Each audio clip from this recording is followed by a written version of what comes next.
Having done Long Way Round and Long Way Down, I'm starting a new adventure. So I'm going to go from my hometown in Ireland, across Eastern Europe, the Middle East, through Asia, down into Indonesia, and eventually into Sydney, Australia, by any means.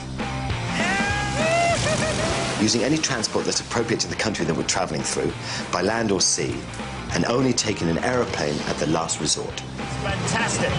Oh, I've got altitude sickness. Get me down. Now I'm top of the world. This time there's only 3 of us on the expedition. Myself, my good friend Russ, and Mungo the cameraman. Oh, look at us. There we are. Amazing.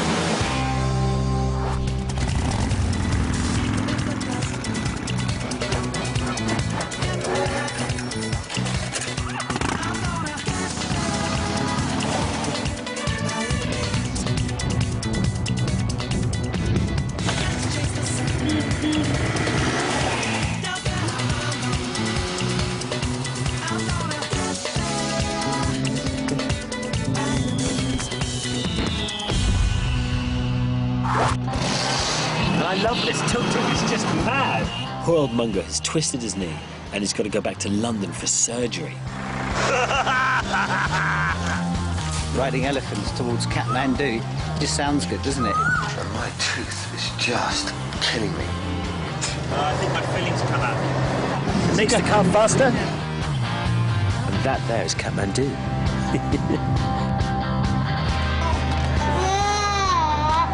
And that's my helicopter. And that, behind me, that's Everest. I'm really excited about going into Vietnam.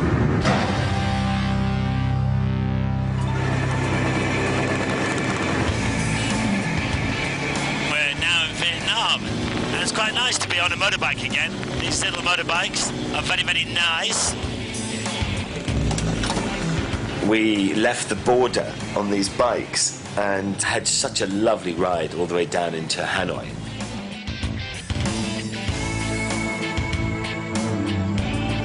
I mean, they're great, great fun to ride, and because they don't go that fast, you're never that much sort of out of control.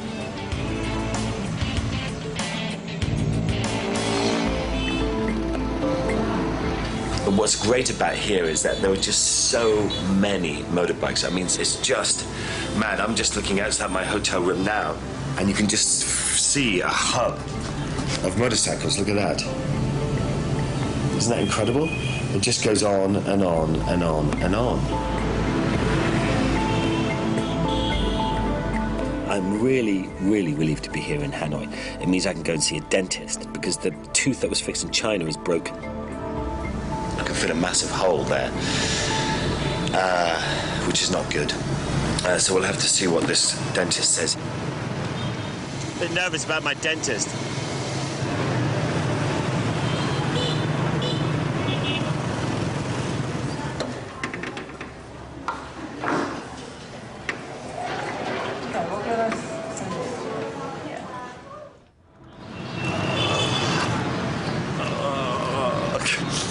No, it's fine. She just put a massive filling on it, so I think it'll be fine for now. Well, since we're in Vietnam, we wanted to find out more about the war, and there are loads of reminders of that in Hanoi. At 11:05 on December the 27th, 1972, the Battalion Number 72 Air Defence, which was Vietnamese, shot down on the spot a B-52 violating Hanoi airspace. The Vietnam War took place between 1954 and 1975. The South Vietnamese, supported by the Americans, fought against the communist North Vietnamese, backed by the Russians. The B-52 crashed here into this lake, and you can see that's the undercarriage, but it's right in the middle of the city.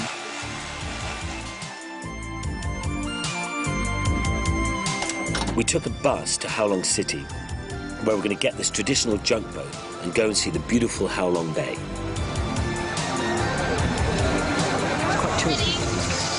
Hundreds and hundreds of people. Well, I think this is chaos. I mean, and this we're pushing this guy onto that boat there. This is tiny little boats.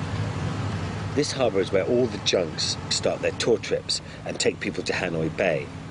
and they are supplied by these tiny little boats. I can't believe how hot it is, and it's only 8 o'clock in the morning. So it's a real bung fight, isn't it? I mean, it's just every man for himself. And, I mean, is it always like that? So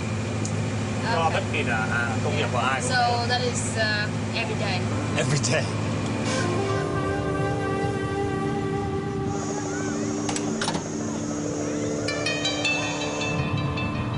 It's a working boat, but it's a tourist working boat. And they sort of work in this whole little area of these beautiful 1,000 islands. The Vietnamese originally built junks for trading and cargo purposes. And we cruised around the islands for the rest of the day and went off to see this guy who makes pearls. It's incredible to be here, actually. When you think about, you know, where we've come from, and you've got to let this soak in. This is massively impressive. This is the floating house, and this is quite like original village. This is a perfect growing area for cultured pearls, and this area produced about 20 kilos of pearls last year, giving an income of around $200,000. Expensive bounty.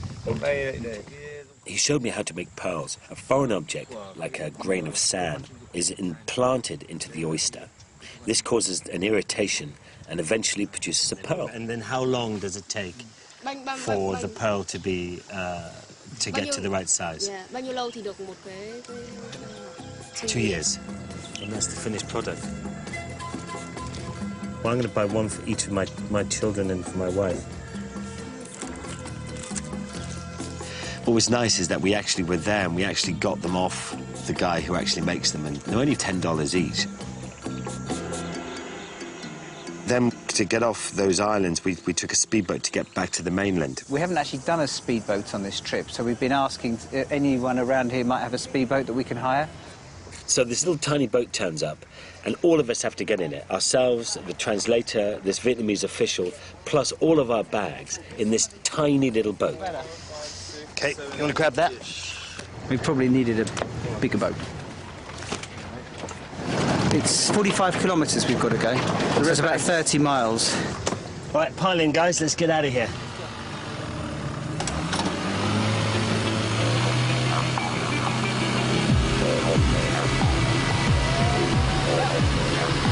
Big old engine. I think we're probably overweight. Right, probably at our absolute maximum here. We're just going through a gap. I suppose we're taking a shortcut. But it's very rough. Mad, this.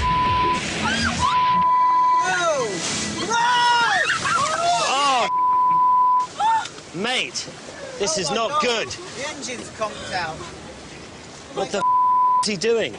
This enormous wave came over and flooded the engine. The engine's out. We took a huge... This is not We were good. totally on our own, a couple of miles away from port.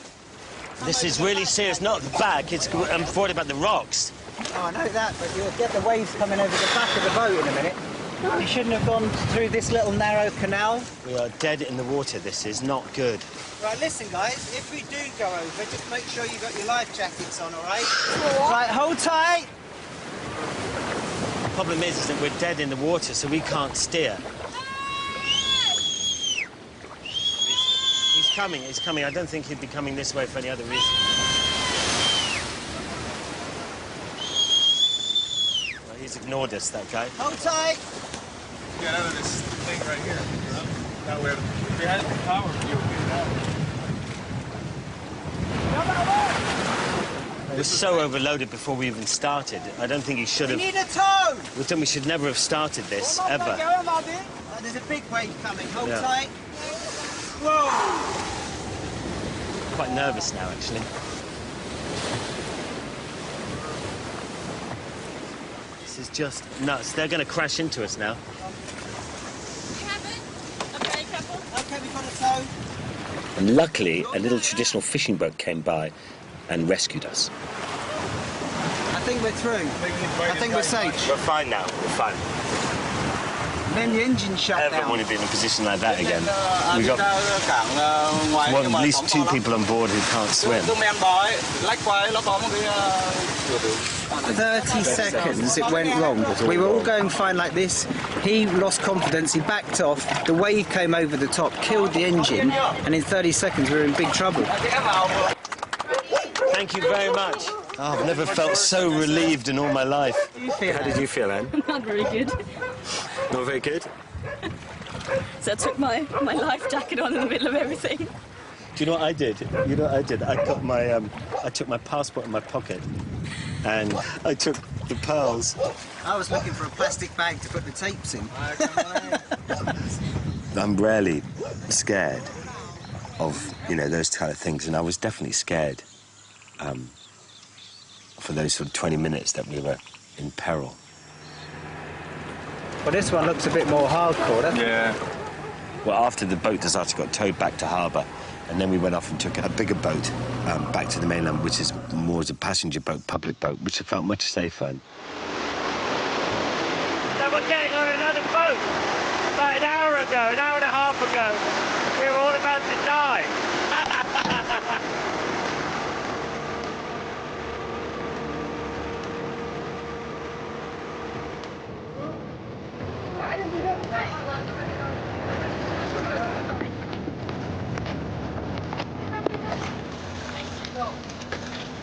I am a little bit shaken up by what happened today, actually, I must say.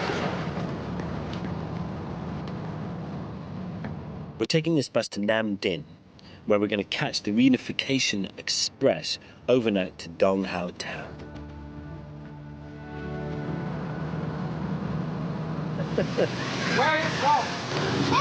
Hello. I feel like a little kiddie in school, in kindergarten. Chicken or beef noodle soup, which would be nice. Nice to get a bit of food. But it's lovely here. This is sort of the off the beaten track around here, I suppose. Our train station is just there. They're coming close.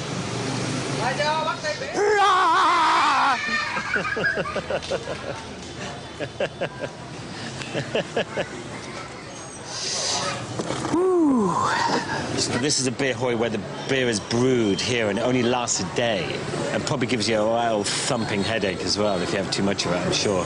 Yeah. Here's to being alive. Goodbye.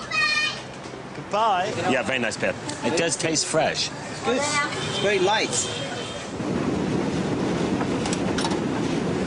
During the war, the train line was heavily bombed, and it was rebuilt in 1976, and the train was called the Reunification Express to symbolize the unity of North and South Vietnam. As it compared to other sleep cabins? Yeah, pretty standard, really. They must all be made in the same place. Hell.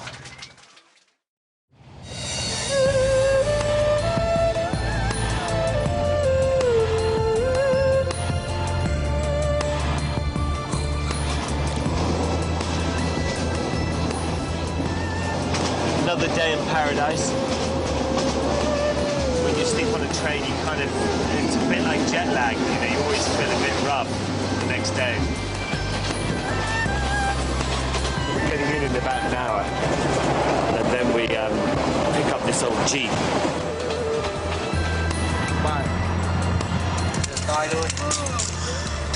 Another train, another station, another place. Moving on.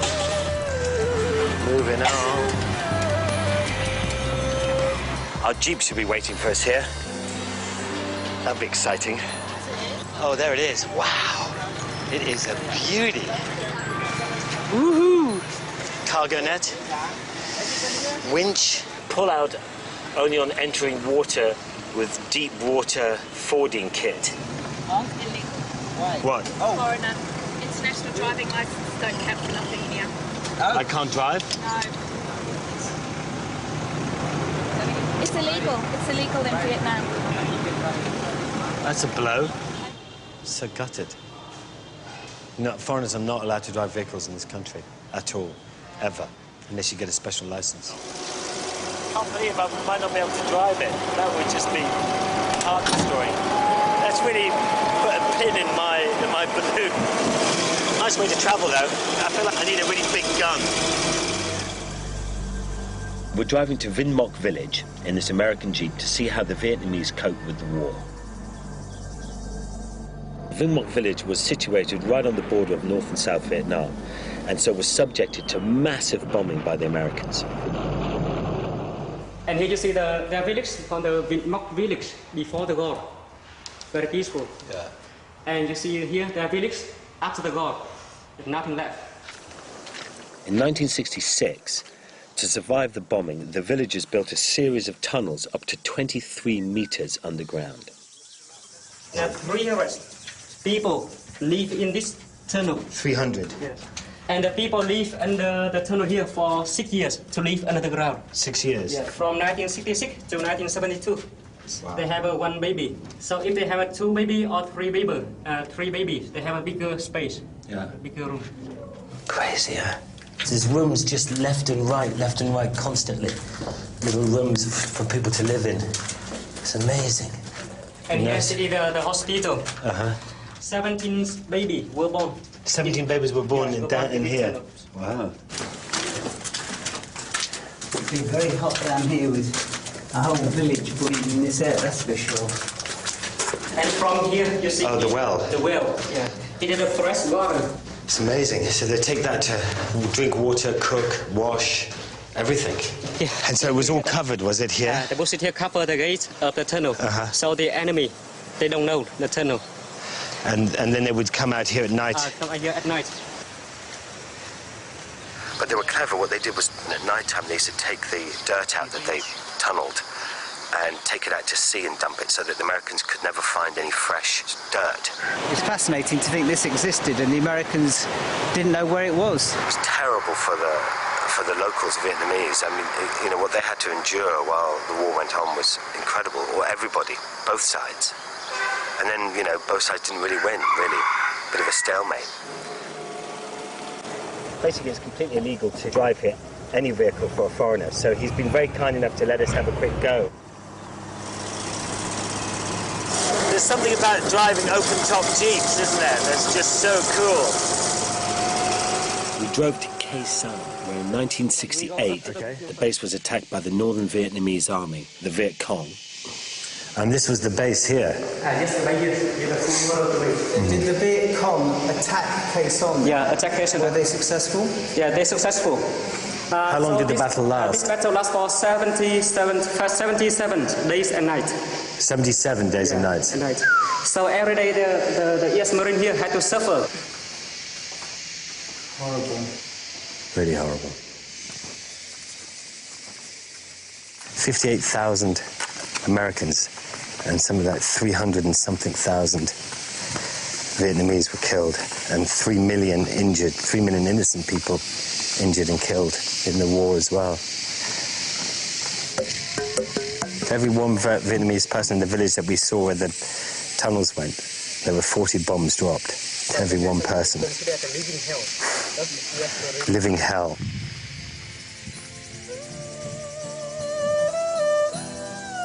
A few miles down the road, we're going to cross the Lao border, where we're going to spend a few days before we go to Cambodia. Countries change on the border every single time. Houses change, the cars have all changed, everything changes. This is called a Song Hao. Song Hao. I'm going to sit in this thing. They're going the same way.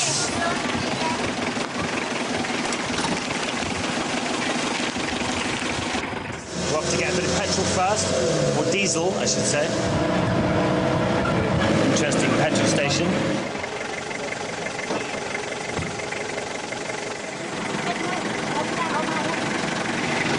That's what I used to do with my motorbikes. You put a pipe into the tank and you suck it, and then it siphons back out into the main tank. Here it comes, watch out. This is where the B-52s used to bomb Vietnam, and on their way back they used to drop off the long-range fuel tanks here. What they've done is they've converted them into canoes. Did you think the Americans ever dreamt that the fuel tanks would end up being canoes in 2008. At least they've finally got some proper use for them.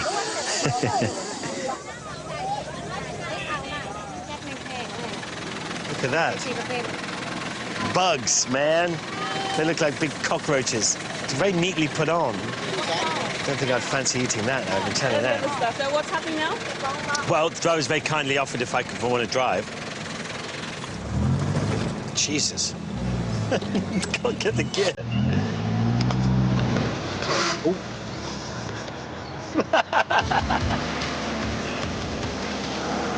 Oh, yes. He's got the best seat in the house.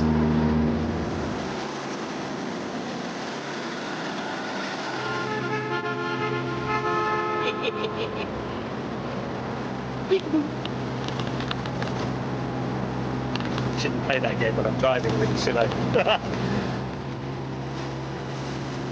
Gotta keep moving. It's great driving this bus, picking people up, working in here.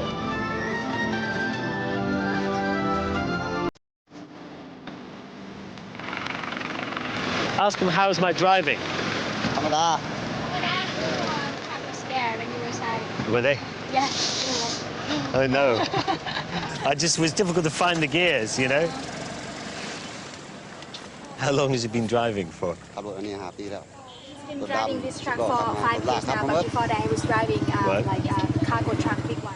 Do you like driving this kind of thing more than the big trucks? When he was driving the big truck, he was working for the government, and he only gets a salary 1 million kip. But now he's driving the Songtao, he earns like 4 to 5 million kip. Oh wow, so there's a big difference. So this guy was earning 65 quid, and now he's earning over 300 quid. We jumped on a local bus to Savannah Ket, a bone-shaking 5.5 hours. Got to keep moving if we're going to get to Sydney by July 22nd. And Russ has got a plan to make up some time. A rocket boat with 8 people on it, and what is that down the Mekong? Can I drive it?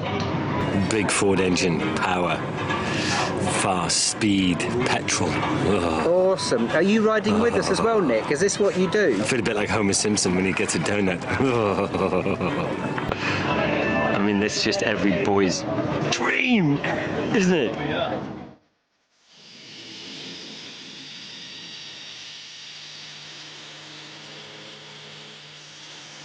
And this is the Mekong. Very famous, goes from China all the way through Thailand, Laos, Cambodia. Don't think this was built for Europeans. Ooh. Wow. Wow, it's a big river. Bloody hell. It's huge. We're going down here for about an hour and a half down the Mekong, and then we are getting a little bus to get to these waterfalls, which are very close to the Cambodian border.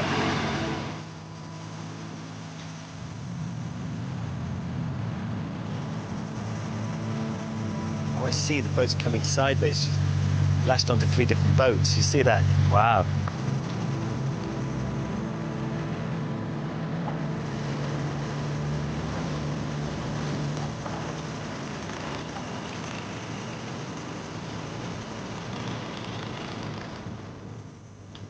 Marvellous.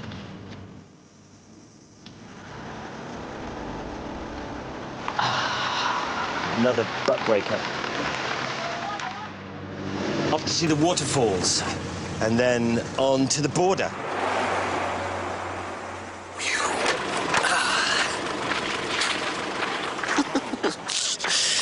Oh, it's quite nice to get out of that bone shake-up. Oh, my arse. What? Ouch. Can you hear them? Wow, they're ferocious. It's great. That is huge. That's a lot of water. Fish. So they get trapped on there. Can't see many fish there, though. Or maybe the river's a bit high for that now.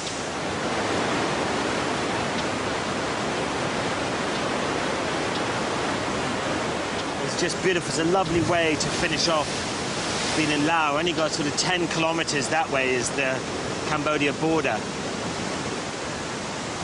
The biggest waterfall in Southeast Asia. Tick that box. No hands. We got over the Cambodian border pretty easily. My translator. Nick is our translator here and is helping us through and supplying us with motorbikes for tomorrow through the jungle. Oh my God! That's amazing! It's just a massive car engine strapped to the back of a boat. Lots of noise, lots of petrol, which is what we like, don't we? 60 kilometers an hour. At least. At least. Get those engines going, boys and girls. Hang on tight. Come on. Oh, yeah. Woo!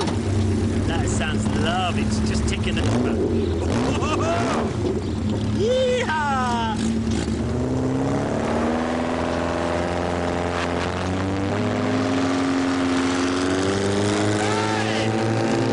Amazing, it's so fast! Very good. These ridiculous boats. A 1600cc Toyota 16-valve engine stuck on the back of a very thin wooden boat. Welcome to Cambodia!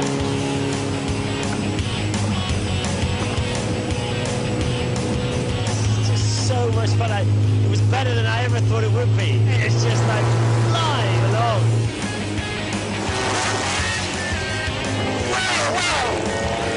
This is what fun is all about. And then we're going to go through all these trees. Look at this. We're just weaving our way through all these trees.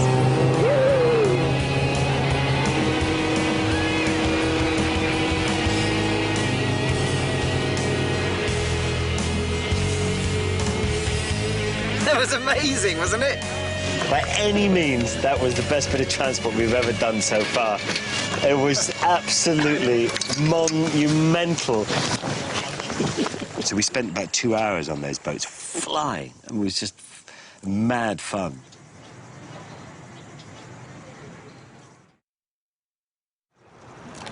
Wow, look at these bikes, proper bikes. Superb, eh? True heaven here. Rigging up a dirt bike to go dirt biking. Joy, joy, joy. We're riding bikes all day. I think to as close as Angkor Wat as we can get.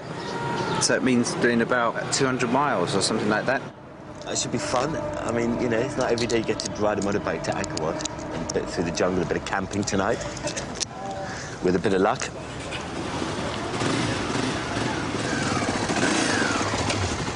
Quite a hard seat. On our way in Cambodia, this beautiful little road. It's just stunning.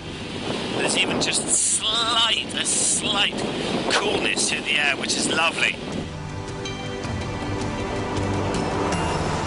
We've got problems because it's a rainy season and there's concern that the bikes won't even be able to make it over the river or down the roads because there's just so much rain.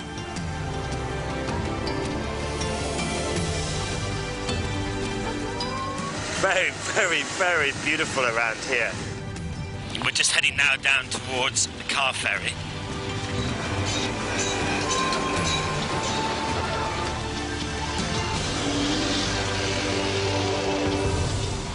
The ferry across the Mekong. So the Mekong, we came down on the slow boat, then the jet boat, and then we just rode all the way down, and this is now the only ferry across. You all right? We're here. Hey. Look at this, look at these levers. These are just mad. Oh, that's the accelerator. The handbrake is the accelerator. That's just classic. I suppose there's no need for a handbrake on a boat. I love this engine. It's all so basic, really, isn't it? How long have you been driving this ferry? Which now? 1 year already. 1 year. And was he driving boats before he did this? En een iemand vertine, mooi It's very noisy, very difficult to hear. And his Cambodian's but not very good. He was a car driver. I was a car driver before. It's quite an interesting change, isn't it, from trucks to this? Thank you very much. Because it's all quite sort of agricultural, this whole sort of boat thing, and it's all just sort of lashed together. I mean, look, there's no grip. Watch out, hang on. I mean, how was that? How was that?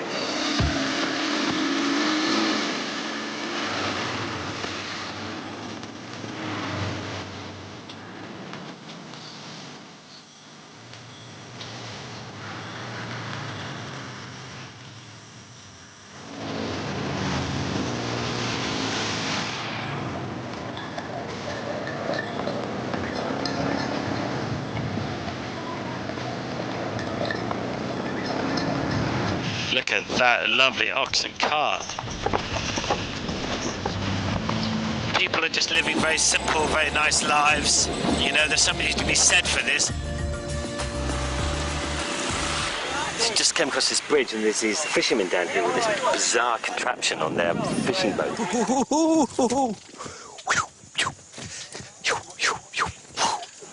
Hello. Hello. Hello. Hello. Could you ask them if it was possible they could tell us what they're doing? Som pu chong quat knock samrat tray. Oh. What?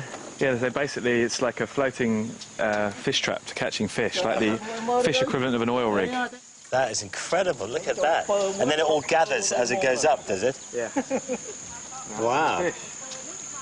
I wonder how much fish they manage to catch in a day. Oh, there's fish in there. 2 kilos.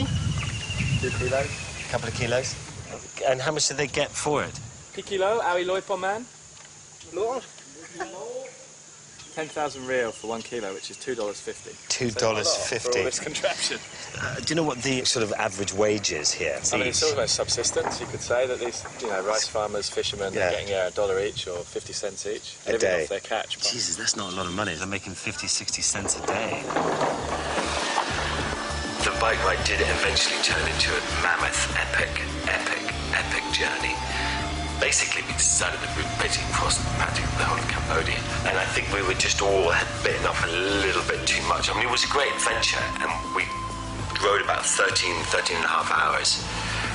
And then from about 4 o'clock in the afternoon through a monsoon, unbelievable rain. I mean, just unbelievable rain.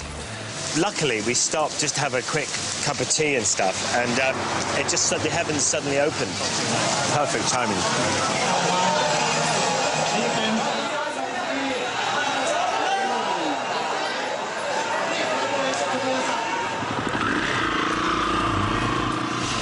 It's not like this when we're camping. It's going to be yucky like this.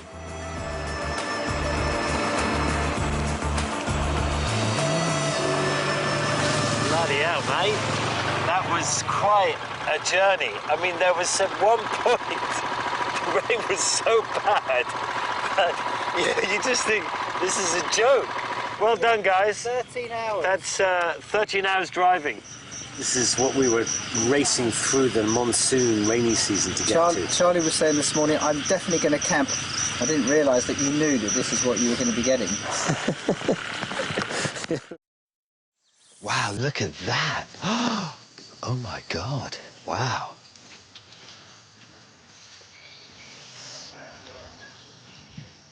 Just getting up and walking from your campsite to this. What a way to start your morning. We've allowed quite a few days in Cambodia, and yesterday we just rode as much as we'd almost allowed 3 days for, which is good, because it means that we can spend a bit more time having a look around. It's incredible the way the jungle has just taken over, isn't it? Look at this tree here, growing out at the top of one of the main corner pillars. Bengler Temple is believed to have been built around the 12th century by King Charley Boorman II. It was a Hindu temple dedicated to Vishnu, one of the Hindu gods. Apparently, when they built this, the stones came from a quarry not that far away, and they took them down the river. once the stones were put in place, then they carved them. So can you imagine the pressure that the carvers had to do if they messed it up? Disaster. But it's so intricate. I feel a bit like Laura Croft. Can you imagine what this must have been like in its heyday when all this was pristine? I mean, it's enormous inside. It's just incredible.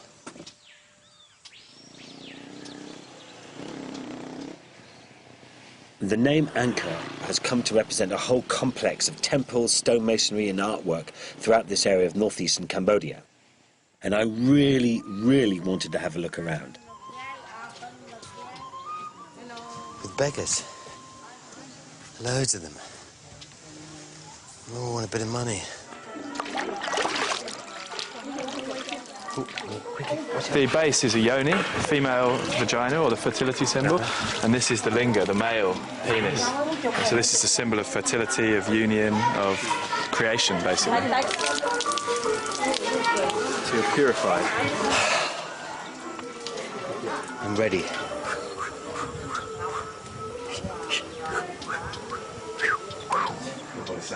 It's a giant reclining Buddha from the 16th century.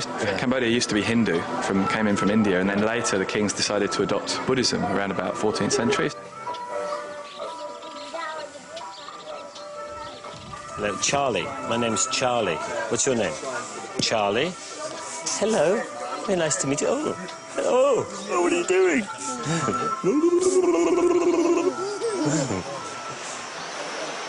We're here by the river of 1,000 lingas. So look, this is the 1,000 penises here. Look, you can sort of see them here. They're all carved out of the natural stone. So I'm going to give one a good rub. Give me a bit of power and virility. But what's quite beautiful is that they've just carved them out of the natural rock, and so that the river just runs over them and then runs down and gives it power, and it's lovely, really. It's kind of very pretty. It's a shame about all the litter and rubbish that's around here. So there you go. It's very, very touristy, which is quite interesting because we've not done much touristy stuff. And so when you do hit the touristy bit, you really do feel it. Oh my God, look at this.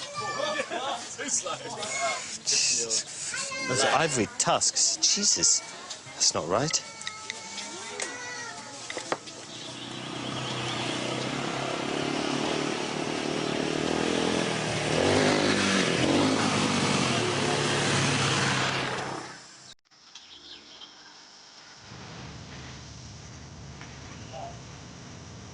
My God, stunning.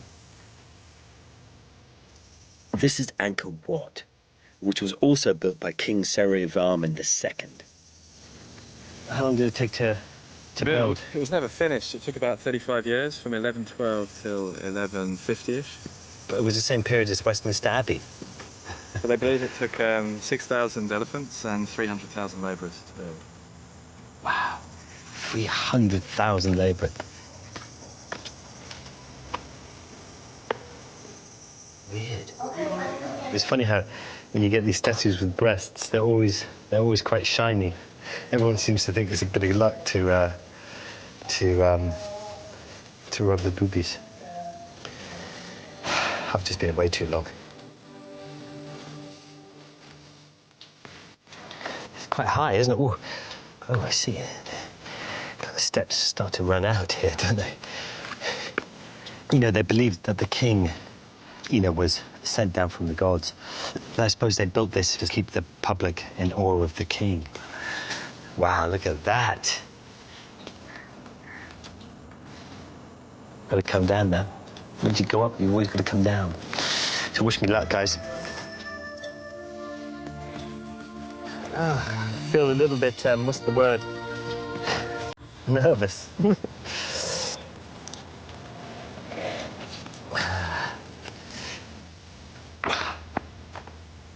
Stunning, huh?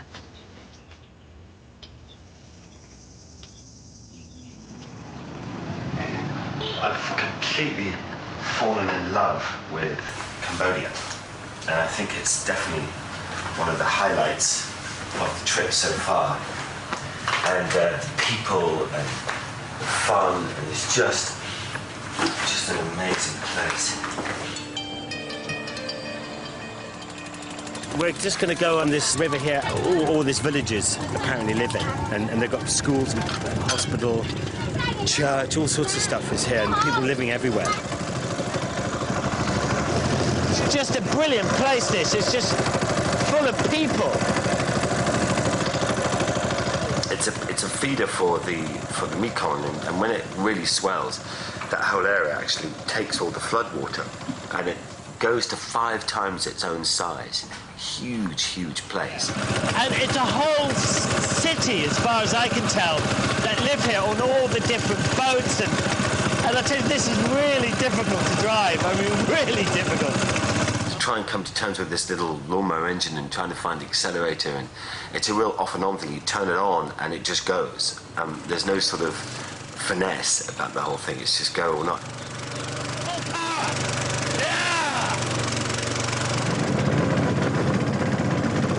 Bloody easy, this, you know.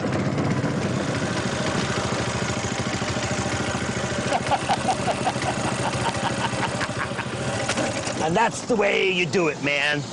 That boat thing was just hilarious. It was just brilliant. I was completely wired to the moon with adrenaline, racing around in it, and surviving.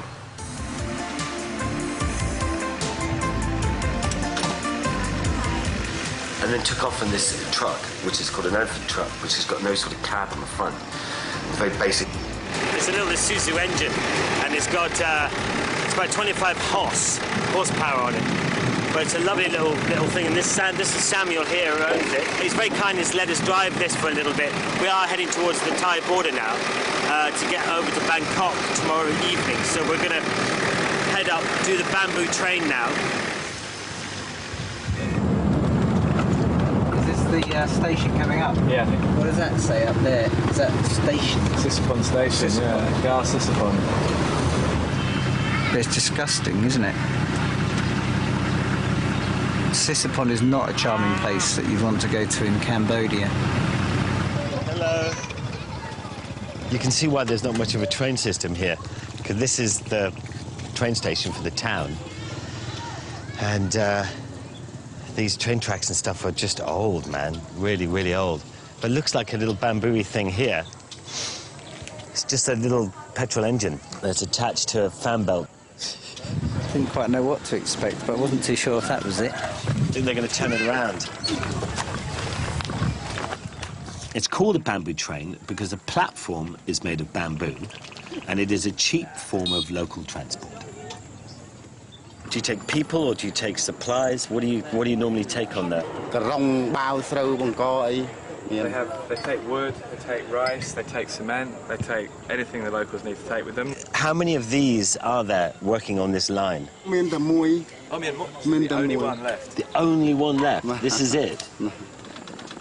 I suppose the progress of roads just kills this off. So we're sitting on the very last one. Maximum 2 years left on this thing. You can't get replacements for it, basically. You can't buy the wheels. And once his wheels go, then it'll be over for him.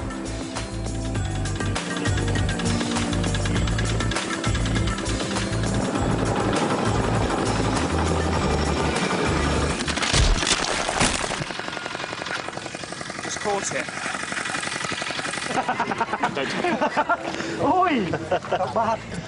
Well, Matt had this good idea of putting the camera between the tracks, but hadn't quite calculated the space needed for the pulley that drives the wheels, and that's just smashed the camera to smithereens. Is the damage terminal? No. What are you holding it on with your fingers for, though? Oh dear. Smashed up by lack of foresight, lack of planning.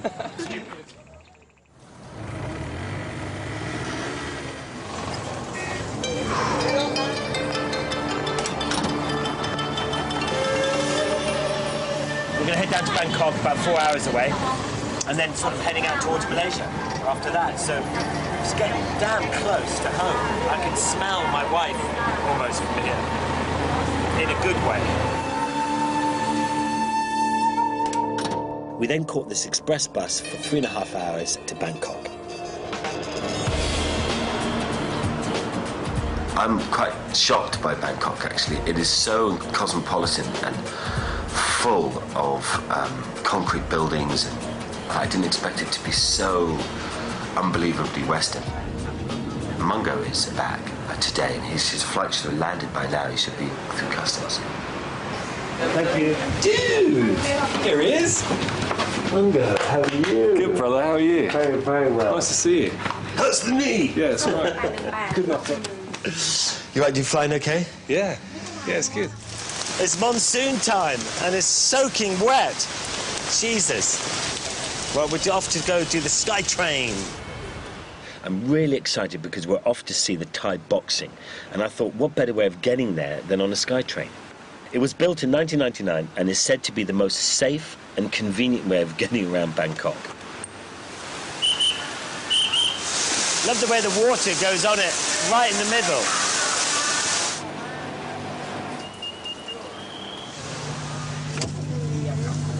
Oh, it smells nice. No, I don't take public transport at home. I ride my bike everywhere.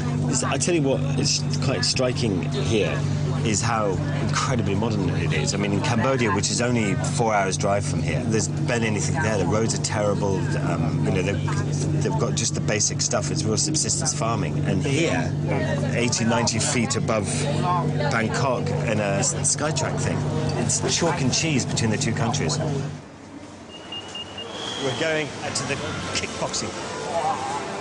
We're going to get in a tuk-tuk and head off. Nice engine noise.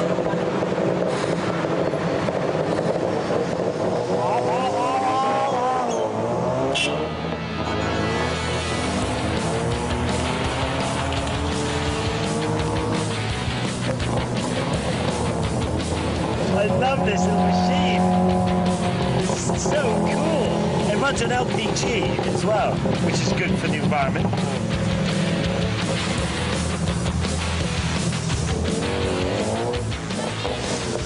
Thank you very much. Cheers.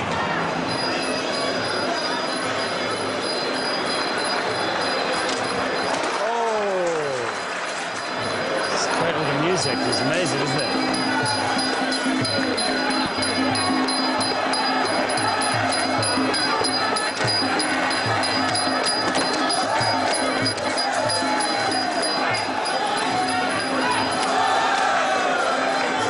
Of energy involved. They're so fit, these guys.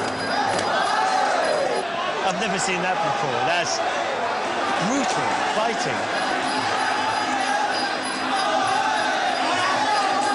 Oh, ow! Can you hear that?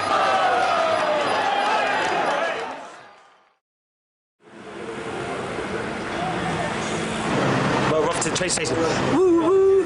24 hours. Oh my God. Shit, it's air conditioned. How cool is that? We're gonna hop on the train for 24 hours. Yes. And then we're gonna get off the train and get on a bus for 6 hours to get to Kuala Lumpur, where we're gonna finally spend the night. It's a bit of a shame to race through Thailand and Malaysia, but I suppose, you know, you can't fit it all in. Here, finally, it's now 8:45 in the evening. Now I'm going to have a deep, long look at the next part of this last part of the journey, and there better not be a bus in it ever again. Woohoo! Yeah! I'm free! I'm free! I mean, I love the trains. I do. I like them. And I like the buses, but I can't take any more of those. He's starting to go slightly mental after a while.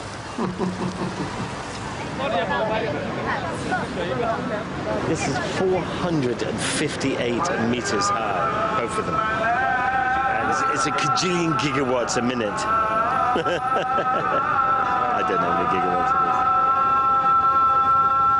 it is. To drive in and see that beautiful Twin Towers has just been fantastic, but I'm really pooped now. just leaving KL, it's Kuala Lumpur, and we're heading down towards Singapore, going to this marina, Danga Bay. I'm going to go and wakeboard across to Singapore. I'm getting a bit nervous now. Will I be able to hold on for 500 meters? Will I be able to get up? Don't want to do this anymore.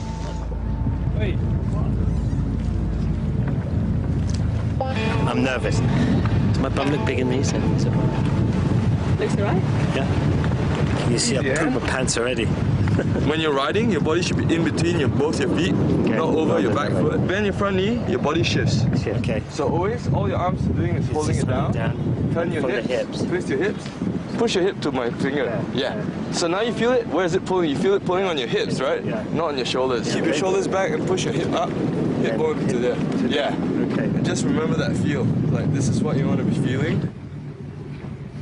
Having not done this wakeboarding for ages, for 20 years, I thought, Christ, I'm, never going to get up. I was thinking, oh, God, I'm going to really make a fool of myself here.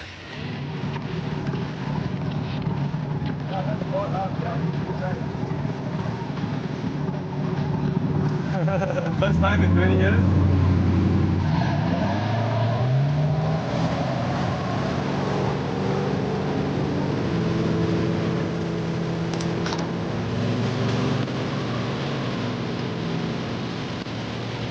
It's quite amazing, actually, when you think about where we've come from Ireland.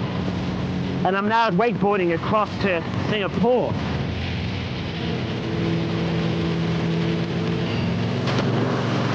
And that's when I face planted. And oh my God, did I not expect it. I mean, you have your ski like that, and then you spin it round to go sideways. And then somehow I just caught the edge, and I just went, and just bang. Just face planted the water, and I can't tell you how painful that was. I mean, ow! That really hurt. Face plant. The joys of wakeboarding. Look at his front teeth out. Got back up, and then headed towards Singapore. In case you're wondering, I didn't quite do the whole of the wakeboard. I did a good few miles of it, but I actually fell over quite a few times and missed out a little bit, but I gave it a pretty good go. And I just wakeboarded into Singapore, into Raffles Marina. So as we came around the corner, there was Catherine, Rem and Oscar standing on the pier. Hey, Catherine. Hey, guys. Well done. Good job, good job. And they're old friends of the family. It was so nice to see them. Well, that was great fun. And apparently, no one's done it before, gone from Malaysia to Singapore wakeboarding. So, isn't that what they do?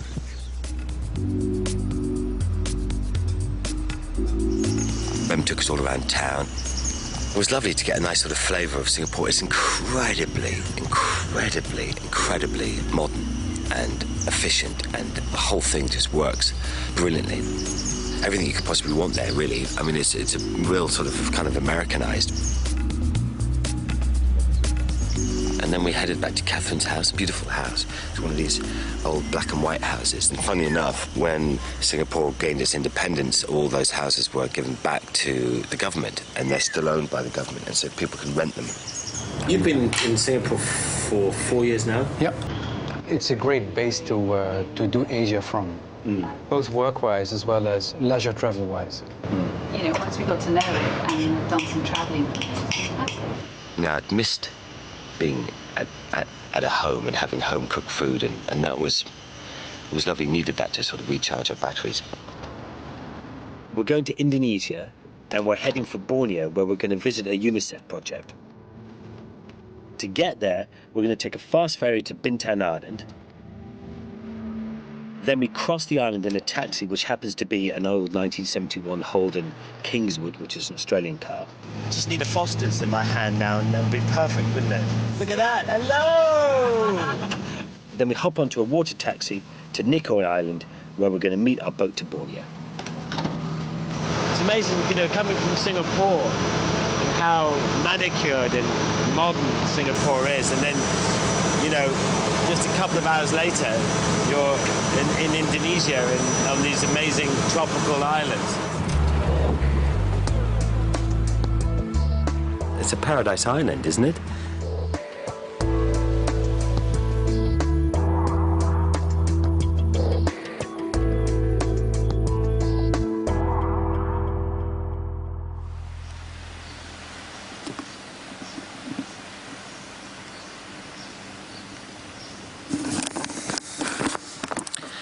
That is our boat, just there. It's quite old. Oh, she's going to look after us. That's all I have to say. I've got butterflies in my stomach. It's quite swelly, so I think it might be a little bit roly-poly. So I was just wondering why we're leaving such a beautiful place to get onto an old dodgy boat. We should be staying here. And there she is. Hello! Friendly. Wow, she's a big old boat.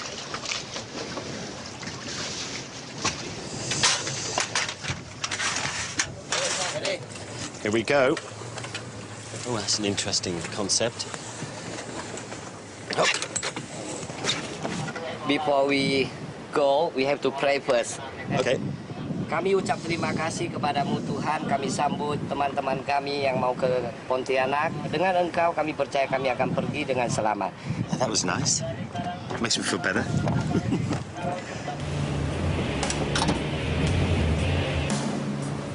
She's normally a cargo ship, but she's very basic.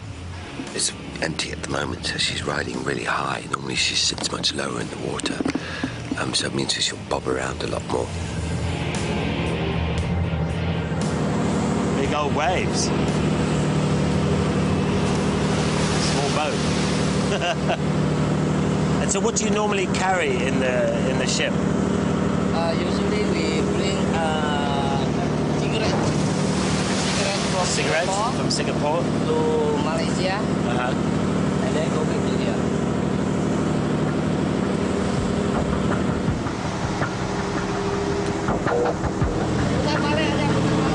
Well, we've got a problem already.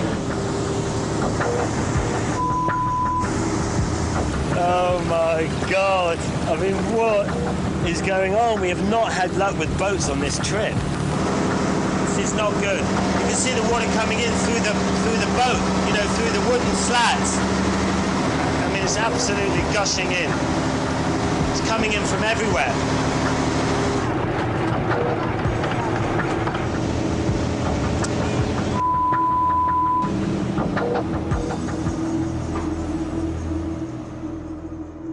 Right. Woohoo! Wow, look at these roads. I got the hump with him, and he got the hump with me.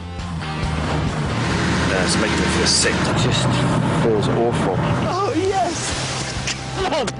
Get it! A road train. Whoa! Snow! Totally run by the sun. 5 days to Sydney. Woohoo!